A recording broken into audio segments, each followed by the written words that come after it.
আসসালামু আলাইকুম ওরহমতুল্লাহ।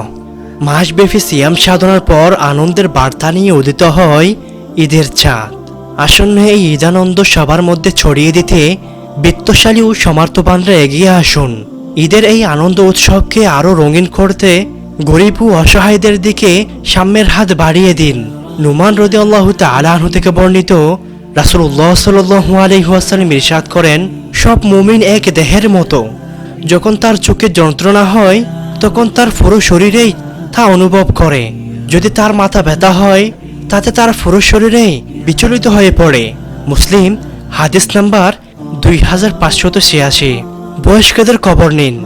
আর যারা বয়স্ক, বয়সের বারে নুজ, তাদের দিকে ভালোবাসার দৃষ্টিতে তাকায়। এদের কারো প্রতি কোনো করুণা নয়, বরং সামাজিক দায়বদ্ধতা থেকেই এগিয়ে যায়। নিজেদের ঈদের কেনাকাটার কিছু অংশ তাদেরও দিই, অসুস্থদের বলে না যায়।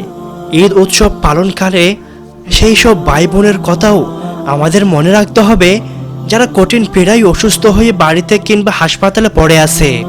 ব্যথা, যন্ত্রণা ও মানসিক পীড়নে ঈদের আনন্দ যাদের মাটি হয়ে গেছে।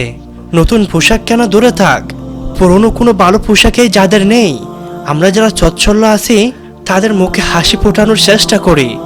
সেবা শুশ্রূষা করা হোক, আর্থিক সহযোগিতার মাধ্যমে হোক, এদের পাশে দাঁড়ানোর চেষ্টা করি।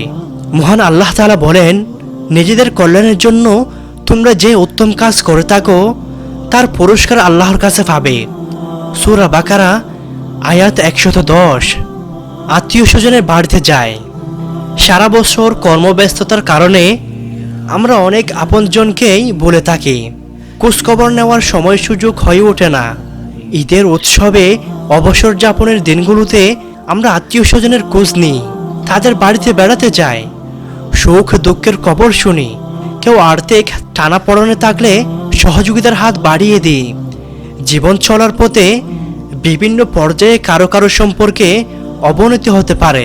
ঈদের সময় পারস্পরিক মনোমালিন্য দূর করা ও সম্পর্ক সুদৃঢ় করার উত্তম সময়। হাদিসে এসেছে, রাসূল সাল্লাল্লাহু আলাইহি ওয়াসাল্লাম বলেছেন, কোনো মুসলিমের জন্য বৈধ নয় যে তার বাইরের সঙ্গে 3 দিনের বেশি সময় সম্পর্ক বিচ্ছিন্ন রাখবে। তাদের অবস্থা এমন যে দেখা সাক্ষাৎ হলে একজন অন্যজনকে এড়িয়ে চলে।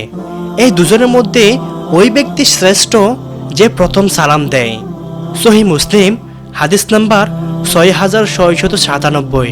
ব্যক্তি, পরিবার, সমাজ ও রাষ্ট্রীয় জীবনে মুসলমানদের আত্মশুদ্ধি, সৌহার্দ্য ও সম্প্রীতির পরিব্যক্তি লাভ করুক, এটাই হোক ঈদ উৎসবের ঐকান্তিক কামনা। আল্লাহ তাআলা আমাদেরকে এই মোতাবেক আমল করার তৌফিক দান করুন। আমিন ইয়া রাব্বাল আলামিন।